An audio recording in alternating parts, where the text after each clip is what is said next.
कहते ने नवा आया तो अज ही कपड़े शपड़े लाने इतने भावन लगे पहली बारी पहला मोबाइल है। बड़े उलामे आए तो उलामे पूरे करन आ गए जनाब मोबाइल लैन वास्ते तुहाडे वास्ते। कहते ने वीडियो सही नहीं बनती की करिए भाई हुण देखने भी किहड़ा मोबाइल सानूं मिलदा है। कल एक डिस्कस किया अगर वो मोबाइल आ गया तो देखने पसंद करते हैं तो तुसीं जरा दस्या जी। अस्सलाम वालेकुम क्या हाल है भाई ठीक हो साढ़े वास्ते किहड़ा मोबाइल मंगाया जी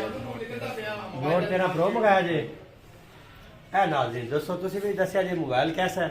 कहते ने नवा आया तो अज ही कपड़े शपड़े लाने इतने भावन लगे पहली बारी पहला मोबाइल है किहड़ी दुकान तो लै रहे हो दीदार कराने साध मोबाइल जोन है जी मुंडा साध है तो माशाल्लाह बड़ा अखलाक है प्यार भी है तो मुंडे ने बाहर रियायत मोबाइल दिते लेकिन तुहानूं रियायत नहीं होनी मैं तो एडवांस दसदा कर करोगे हाँ रेफरेंस दोगे तो जरूर इंशाल्लाह अज़्ज़ा वजल वीडियो देख के आओगे तो जरूर रियायत मिलेगी। तो अज इनू खोलने जनाब तुहानूं दिखाने की चीज़ है जी खोलो जी बिस्मिल्लाह करो एडी केड़ी गल है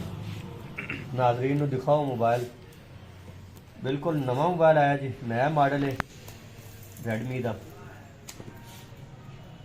सारे भरा कहते सी वीडियो का जोड़ा ना रिजल्ट वो अच्छा नहीं है जी कहते ने 200 मैगापिक्सल इनका कैमरा जी 200 मैगापिक्सल जी जी काफ़ी नहीं होता 200 मैगापिक्सल उम्मीद है